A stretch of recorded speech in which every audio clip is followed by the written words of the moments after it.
Gusto mo bang malaman kung may psychic ability ka? Panoorin mo ang video na to.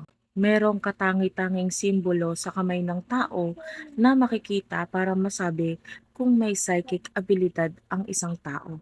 Tignan mo kung meron ka nito. By the way, bago ko sabihin yon, mag-follow ka na kung hindi ka pa nakaka-follow ha. Tsaka nga pala marami akong poster, so kung may nag-add friend, follow sa'yo, nag-message sa'yo, nagpapakilalang ako, nag-aalok ng reading, hindi ako yon. Para sa simbolong ito na sasabihin ko, ang titignan mong kamay ay ang kamay mo sa kaliwa.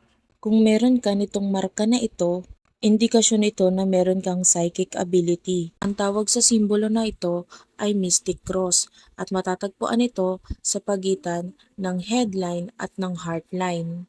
Kung meron ka nito at sinabayan pa ng maumbok na moon mount or yung umbok dito sa parte ng palad mo na ito, mapalad ka dahil ibig sabihin ikaw ay very intuitive na tao. Very sensitive ka din at kaya mong maramdaman ang emosyon ng mga taong kausap mo. Malakas din ang iyong imahinasyon. Dahil dyan sa gift mo na yan, ikaw ay may purpose sa mundo. Bukas ang iyong sixth sense at mas maganda kung gagamitin mo ito.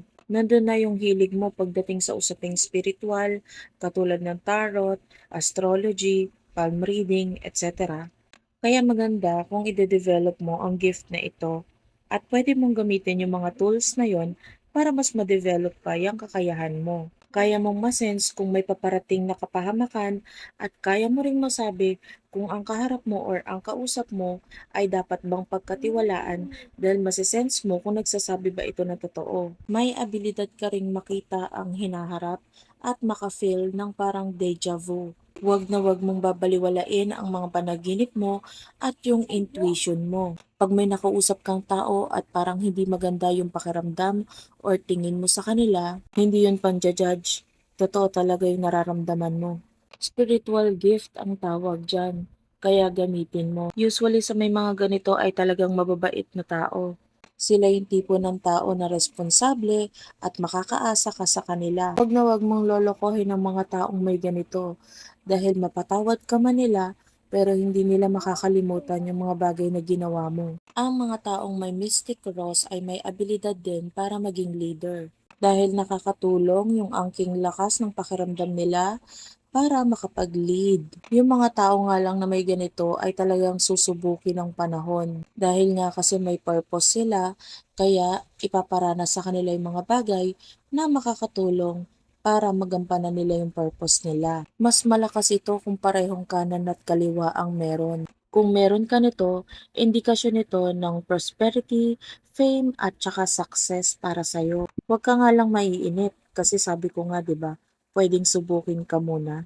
May pag-aaral pa nga na sinasabi na yung mga may mystic cross, kaliwa man or kanan or pareho, sila yung nagiging famous na tao or kilalang personalidad. Sila yung mga taong kahit yumao na or nawala na, ay kilala pa rin or may iniwang pa ring legacy dito sa mundo. Kung meron ka nito sa isang kamay, high chance ang success sa'yo at marami ang makakilala sa'yo. Kung pareho, ikaw ay mag-iiwan ng pangalan dito sa mundo, meron kang legacy at hindi basta-basta malilimutan ng sino man ang pangalan mo. 3% lang sa mundo ang meron nito ha. Tignan mo kung meron ka nito. At i-comment mo naman dyan sa baba. Kung gusto mong magpabook ng palm reading, make sure dun sa mga legit na platforms namin kayo pumunta. Meron na akong mga 100,000 mahigit na followers na pareho sa Blue App at saka sa Black App ha. So kung konti pa lang ang followers niyan, hindi ako yan. Lalo na kung sila mismo yung nag-message sa inyo. Nagustuhan mo ba yung video na to? Don't forget to like and follow.